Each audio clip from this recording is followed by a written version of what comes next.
Engko sing durung waturi ning dagelan ya, Nduk. Andani Ndara nyambut gawe anggere dinikmati nggih kepenak. Aduh. Dengkule umat, Ndara. Ipun kambok.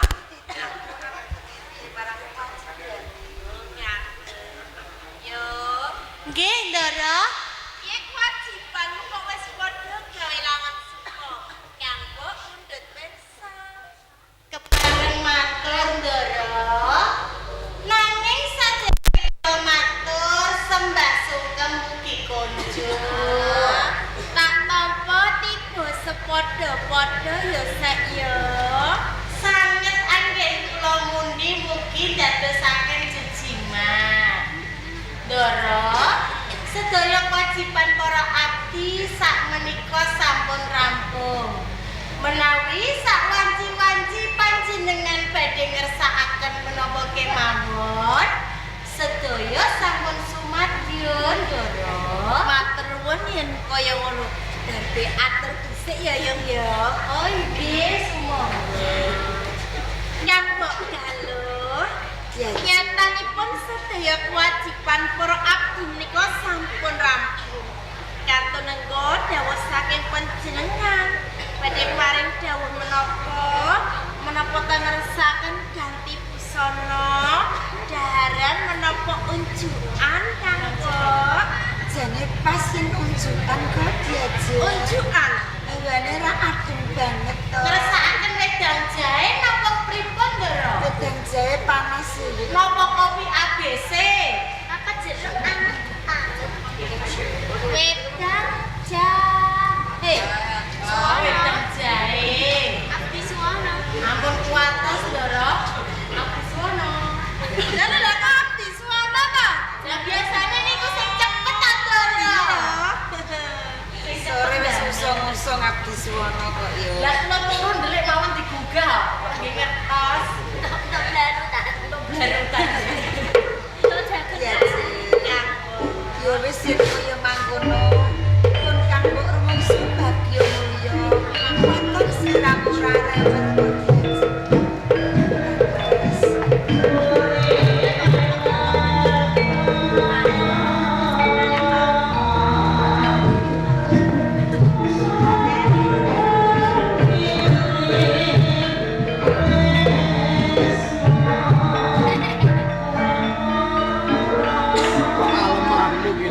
lagi kersane ta Kang Mas nek kambok galuh niku kapan kali panjenengan aku yo kangen kok karo panjenengan Kangen ya kangen ning ora bentuke kaya ngene. Lah kula Kangen ya. kangen ning mboten panten kula. Yo ndelok papan lan Iso ngendang ora iso nyuling. Maksudnya? Salah ora iso nyang. kata-kata oh itu kata-kata Aku mau ora tiara. sawetara tunggu sing akeh. Kang Mas kambok galuh menika lho rinten lan dalu menika ananipun pun menggalih panjenengan Tenan apa? nggih satindak panjenengan aduh kambok galuh menika suntru pasriyane Ya bot-bote wong kangen kaya ngono. lha iki Kang Mas Sawetara lungguh sing prayoga ya. Nggih. Aja slenden ora bareng. kersane to Engko mundak ngantuk nek slenden. Kang Mas Ono apa to kok rewelmu ki lho? Ono apa? Kang Mas kok ra iso Tenaga gedene nggih kalih ngantuk kok Kang Oh, Mas. ngono. sinten sing ngaco Sinten ingkang ngantos, Ndara? boten Diaji kok kagil. padahal ngantosin jenengan wis saru Nanti keturun. nggih ta Oh, diajuskan. awet bertayupan ning tadi Kang Mas Banyu. Kang nalika semana pun Kang Mas pamit lawan sirami yen to sarasan ana ing lemah putih. Kang nalika semana para simburu wae dawuh. Sakabeh siswa ana ing sendang pelataran putih. Yen to bakal ana tumurune Wahyu Cempaka Mulya. Sok sapa pawongan kang cumandhaan Wahyu Cempaka Mulya siji bakal mulya wiwit kang angka loro bakal dadi ratu ana ing tanah Praja. Kang Mas Banyu. Paton nika kagem panjenengan panjenengan Kang Mas. Supados saged gaya cundhakaning kawiryawan. Mawita kula saged sabiyantu. Aletipun punika rekoso, agengipun tutuanipun nyawa. Kula badhe masrahaken kok Kang Mas. Apa tenan sakabeh atur? Ageng tresna kula dhumateng panjenengan. Mas Sekartaji. Ndak pada ngerti. Yen to pun Kang Mas bisa kecemondokan Wahyu Cempaka Mulya ning ana syarat lan saranane. menapa syarat lan saranane? Syarat lan saranane sliramu pinangka dadi bekakak.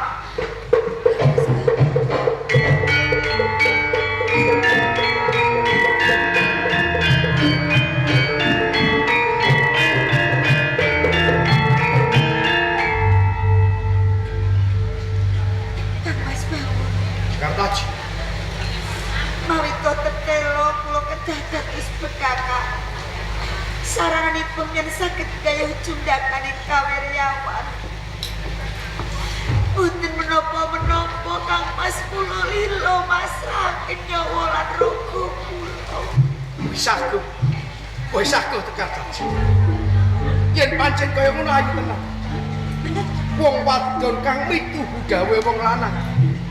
Rumangsa bombong rasane ati. Nanging Kang Mas Bagong, Nanging apa Kartaji? samanginipun mawi kelapan kula pecah. Kula namung menggalih panjenengan Kang Mas Bagong. Menggalake perkara apa, Bos?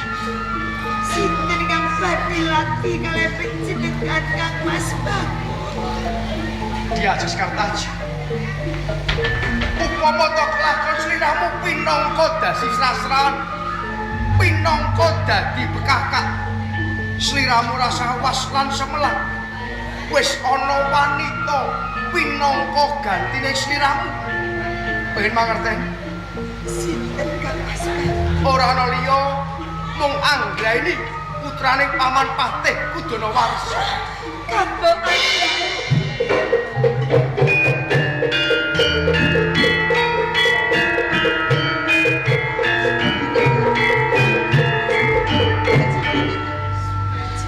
Kang Mas Bagong, Kartaji. mawita kados ngaten Kang Mas Bagong.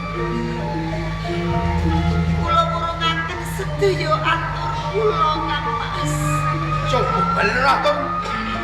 Baleno aturmu Kartaji. Kula wurungaken sedaya atur kula. Mbok urung ati. Awit kula pitados Kang Mas. Kula mriku boten kangge tumbaling praja. Boten sanes namung kangge tumbaling katresnan panjenengan kalih Kanggo Anggraeni. Kartaji. Ing ngarep sliramu wis matur. Yen to saguh pinangka dadi bekakak. Ibarat wong kecoh mbok dilat meneh Kartaji.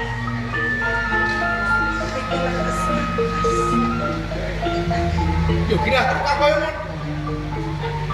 Yen to kowe ra saguh tegese ora tresna marang pun Kang Mas.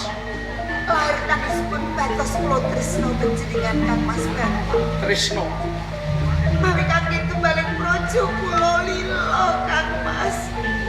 Ning mawi kangge tumbaling katresnan kula boten sami Kang Mas Bagong. Pun Kang Mas lakoni kang kaya ngene kanggo mulyakake kawula jenggala lan Kediri. Iki ora tumbaling katresnan ning kegayane pun Kang Mas gegayan kang luhur. Jer Basuki mawa beya. Basutene kawula ana ing kraton jenggala lan Kediri mulya. Prabeyane mung sliramu. Upama to lakon sliramu pinangka dadi bekakak. Sukmamu bakal mesem lan guyu ngerti kawula ing kraton jenggala lan Kediri urip kang bagyo. Kula boten sami. Sebesar manapun Kang Mas. Gelem sliramu pinangka bekakak ya Dadi. Gelem ya Kartaji. Gelem Kartaji.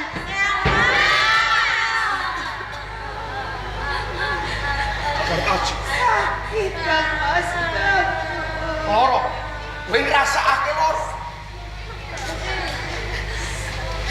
Loro atiku. Luweh loro atiku tinimbang kowe ora sagus Kartaji. Mas Bagus kula nyuwun pangapun. Pangapura. Apa ngono patrone wong wadon? Wong wadon mituhu gawe wong lanang. Ning kowe ora. Ning kowe wong wadon sing wis wani mbantang marang Kang Mas. Kartaji. Sebesar mana Kang Mas jamu kaos kita? Gelem moy.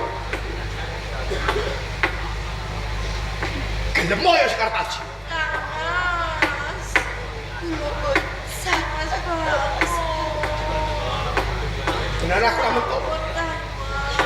Benar aku ora mentok kumplawe ning tanganku ning pipimu. Nek sing wangkal kowe. Sing wangkal kowe yo wani bantah marang Kang Mas.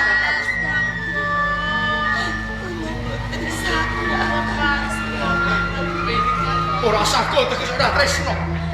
Tresnamu mung tata gelar. Ning batinmu. Batinmu ora ndiri rasa tresno kawan aku Kartaji. Perkawis Trisno lahir tak disebut batos kula Trisno. Cukup. Mas Bagus. Ora usah nganggo dalan tresno. Yen ora ana bukti lan kasunyatane, aja gampang ngucapake kudu tresno. Tresno ki tata gelaran batine padha. Ning nek mung gelare kuwi tresno, batine ora tresno. Dudu tresno Kartaji. Kang Mas Bagus. Kula nyuwun pangapunten Kang Mas. Kula nyuwun pangapunten paling kula ngaten sedaya. Aji, Kartaji. Gelah. Gelah aku ndiri bojo kowe wis Kartaji. Wong wadon lak gelem manut karo wong lanang. Tinimbang kowe nyepet-nyepeti jagat kowe becek tak.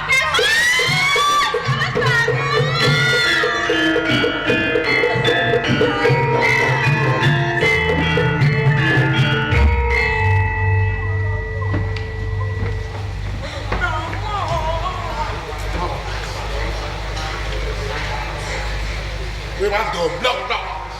Tapi kok niku Kang Mas Bagus. Lah yo dipambeng. Aku tersatu dipandang kok. Kok masuk padu kok. Kamu do mendel wae iki piye? Tenane piye? Kepareng matur. Estunipun kula ingkang lepat. Lupute nggo napa? Awit anggen kula dinika kirang wonten penggalipun Kang Mas Bagus. Lumrah. Wong bebrayan padu ki lumrah. Nek nganti lega pusaka iki ora kaprah. Ngerti ta? Ma. Wonten Kang Bogalo sing rupot kok. Lha iya. Enggak kok. Niki kula tak matur kali Kanjeng Rama. Ma. Nggih. Cepet, Ma. Rama. Kang Bogalo niku mboten lepat kok, Ma. Seluput. Kang Mas bangun. Nek Kang Masmu sing salah. Kowe kok ora melu ngelingke. Rapor dialengke mboten. Mergo sing ditresnani kowe. Ah, tresno napa? Iya. Kok kersane kula tak matur. Beda kok karo Niku wau Kang Mas bangun rek nembe konco. lagi bali. Nggih, Bali sondi. saking Sarasian teng Wadas Putih. Kersanipun Resi Wilumaya, Mo. Niku wau ngendika badhe kecondokan Sekar Cempaka Mulya nanging wonten saranane, Mo. Syarat. Nggih. Syaratnya apa? Sarate Kang Mbok Galuh kedah dados bekakak, Mo. Dadi bekakak. Nggih.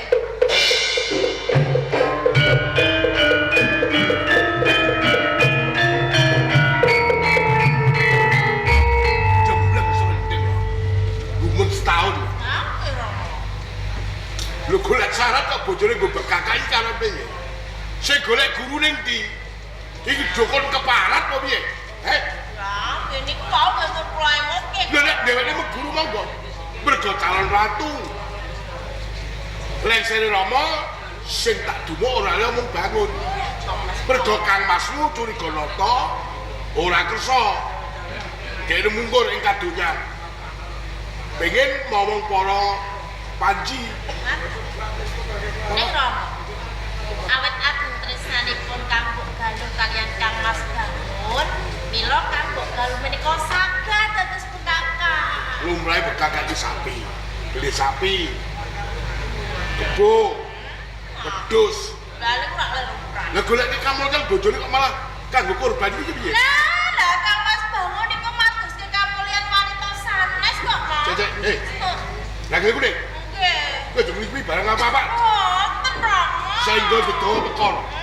Biasane nek Mbak Yu pisah karo Kang Masmu. Lah nggih mboten lho. Wong kula tresno kaliyan Kang Mbok Galuh lan Kang Mas Bangun. Kowe krungu apa bro? Aku niku nggih mireng mau Kang Mas Bangun. Ucapan bangun. Nanti kok kados ngaten. Kepiye? Waduh, Kang Mbok Galuh sakit. Apa? Adimu bebo.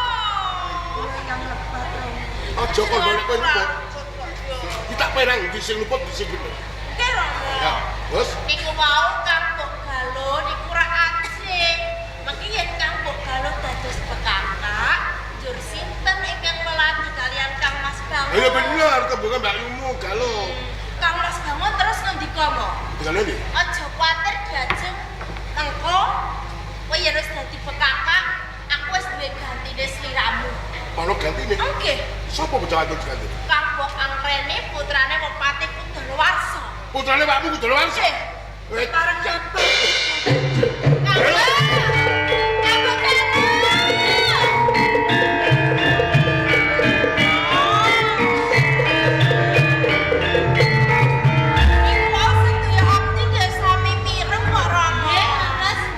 dhewe tembunge. Jangan nek disi menang, sekarang ini. Coba panjang bubur, kaki. Orang kepake.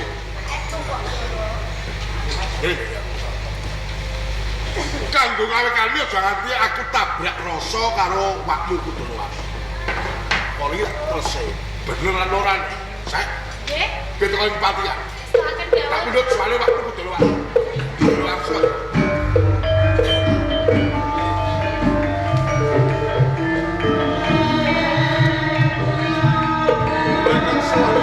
Monggo.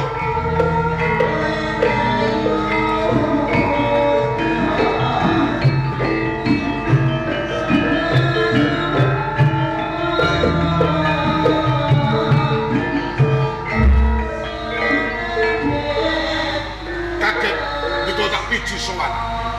Kaget terus sing malah.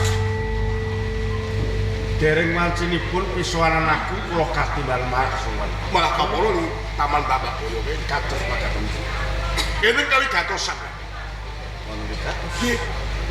Magepokan wonten ing keluarga kepatihan. Kakang Kudalawarsa sami dangu anggenipun nembali kula. Kula ngemudi negari ing Jengkol. Wit Uda Taruna dan Luntang Luntung senajan mulya braya. Kula atus dhewe keluarga. Matur nuwun. Sumpah ndika pripun? Rikala kula angkat dados patih wonten ing negari iki. Sinuwun. Waton kangge tentreming negari Jengkol. Kula ngewakaken dhateng kabutanipun pribadi, nekenaken dhateng kabutanipun negari. Saestu leres ning tibake padha gerok. King menapa kados-kados? Sampeyan dengan kula sedeku mari ku. Ning sampeyan kelikong saking wingking kula. Aja-aja sampeyan milik dina lali. Kemen ngrasani negari Jengkol. Monggo nek wis dadi ratu Jengkol. Betul. Enten penjalan sakit. Kados ngaten panjenengan dukalan sampean gunake Duracara lan Paweka. Satah bubarke taningan. Sampeyan bedake mutan. Keluarga Jenggala Kediri, Ngurawan, sami bebesanan. Sabdanipun Rama Prabu Erlangga aja nganti padha padu ing ngaten sedulur lan sedulur. Poting bedamen kudu besanan. Lagi to. Sampun kedadosan kebesanan. ning sampean bali mbubari talian menika. Kula ngertos. Nek sampean ngingu blorok utawa babon. Nek ora babon ya dara. Ben jago kula kepethuk karo dara sampean. Seneng ati sampean nek dhe mantu anak kula. Bangun sambung terus karo anak sampean Ngreni. Sinuwun menawi wong sambetipun anak kula Ngreni tresna lan ganjepelan asmara banget. Menawi wonten lepatipun kula yen nyuwun ngapura. Gampang njaluk ngapura. Kedaton iki gampang njaluk ngapura. Tembung sampean sing pungkasan sira. Dari ngiwakake kebutuhan pribadi nengenake kebutuhan negara. Pak. Bantu napa? Kagem menapa? Kula njaluk patine Ngreni.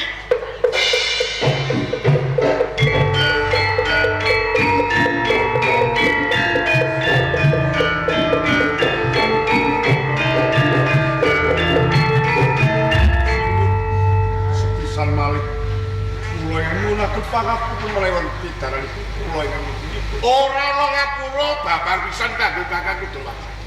Katon pecah. Menawi kok mboten nindakaken perkara niki. Keluarga kepatihan kula tupes tapes tanpa tilas. Nanging Cekak.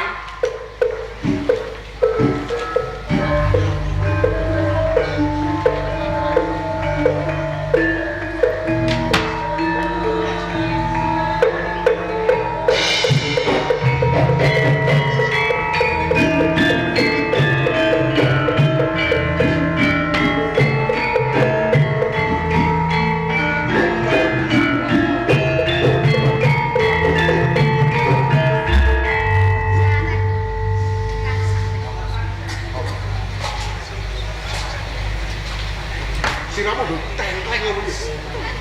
Yo rayu radio pusing sak menika. Dalah.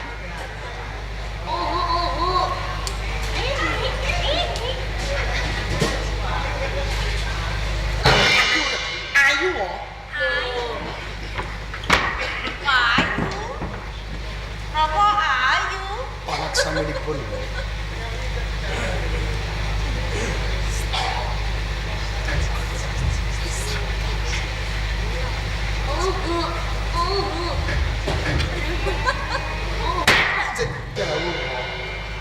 Tepat merasa bosito malah golek perkara Nyadong tuku ingkang kathah, Bu. tamu ra diundang iki tamu meswa tamu meswa udah gawe buah Betul buah, Mbak Sekolah. ya kepen suguhan Iya. Rama. Masa Nyai Burung Sari kan buah? Ya Yayi ya. Haji Bromo yang ngono kuwi Yayi. boleh ini Lah kok metu mriki ngaten. Nenek.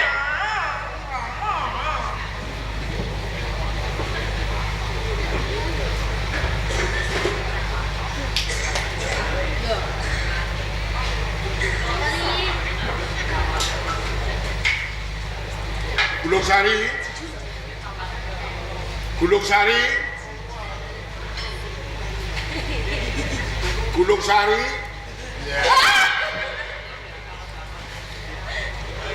Rama.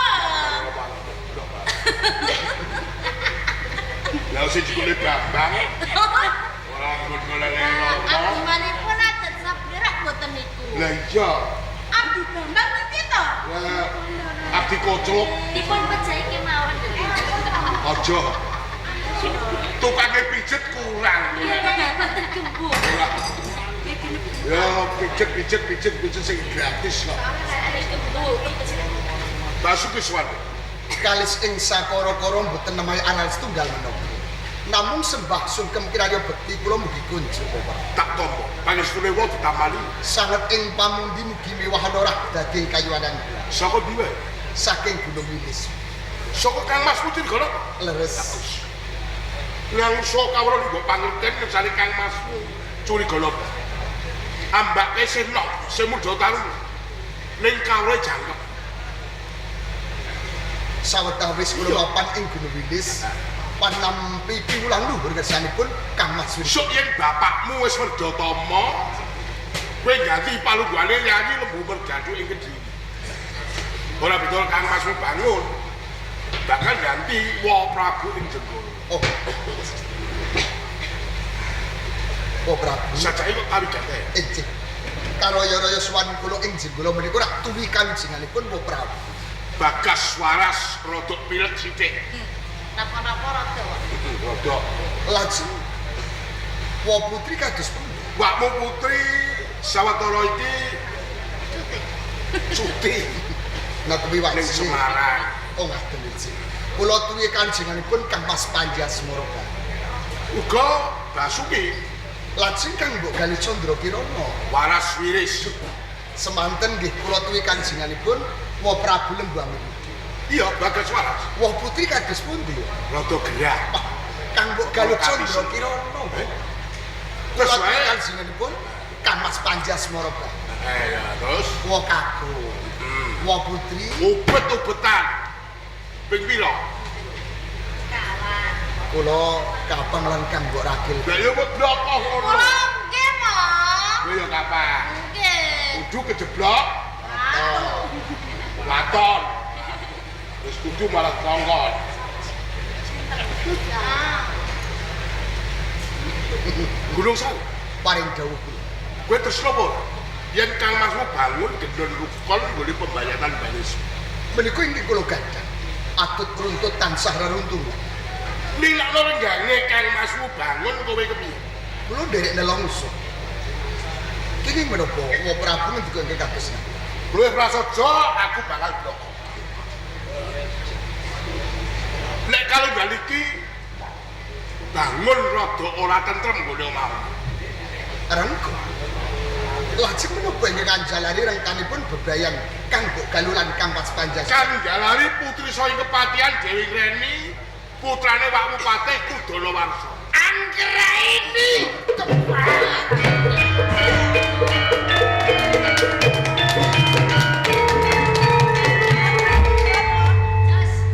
Satria saka Kediri. Saka Kediri ya. Kae putrane adikku. Lembu Mergadu. Wis tandang tampil kaya Ya suka. kaya ora ngitis. Bebasan kok. Oh, Balik. dereng mantep jembangkah sikil kula. Mas kok ngalebono kok. Dereng dipun sangoni. Golek Ah, nggih, Mas. candramu miber tanpa lak. Meletek Meletek. tanpa sotan. Menika kula. Iya, Terus jajan ora bayar. ya. Sedih patu Digawe ya. sedih. Kula dereng dipun sangoni. Sangu. Wa Prabu. Badhe mundhut menapa? Jare bisa. Sangu. Kula mboten betahaken arta napa kerto aji. Yuk. Namun kula nyuwun esme. Oh, Esem.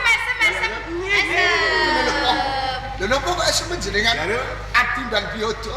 terus Namun esme Kang Mbok Ragil. piye? Oh. Halo, jaluk biasa. Nggih, Mas. Jaluk biasa semi. Jawab di esem nggih, Mas. Esemu iki ana gedhe esemu. Lamanane apa biye kena. Esemu wis seneng. Mugai ireng-ireng ya. Bejeng, Mas. Panjenengan panjenengan kula suwun. Ngono ya ya. Kita sembadan kula bingkas karya perkawis. Muga-muga wae kelakon kabeh panjangkamu ya, Yayi. Duar. Kulusari, Iji. rungokne pitungase. Kados pundi? Kowe aja percaya unine gongso sing tanpa tinaku. Sak galak-galake macan ora bakal mangsa kowe. Kowe tangkape Sasmita pasrah marang sliramu. Menawi Lha bab lain. pangestu Tidak panjenengan.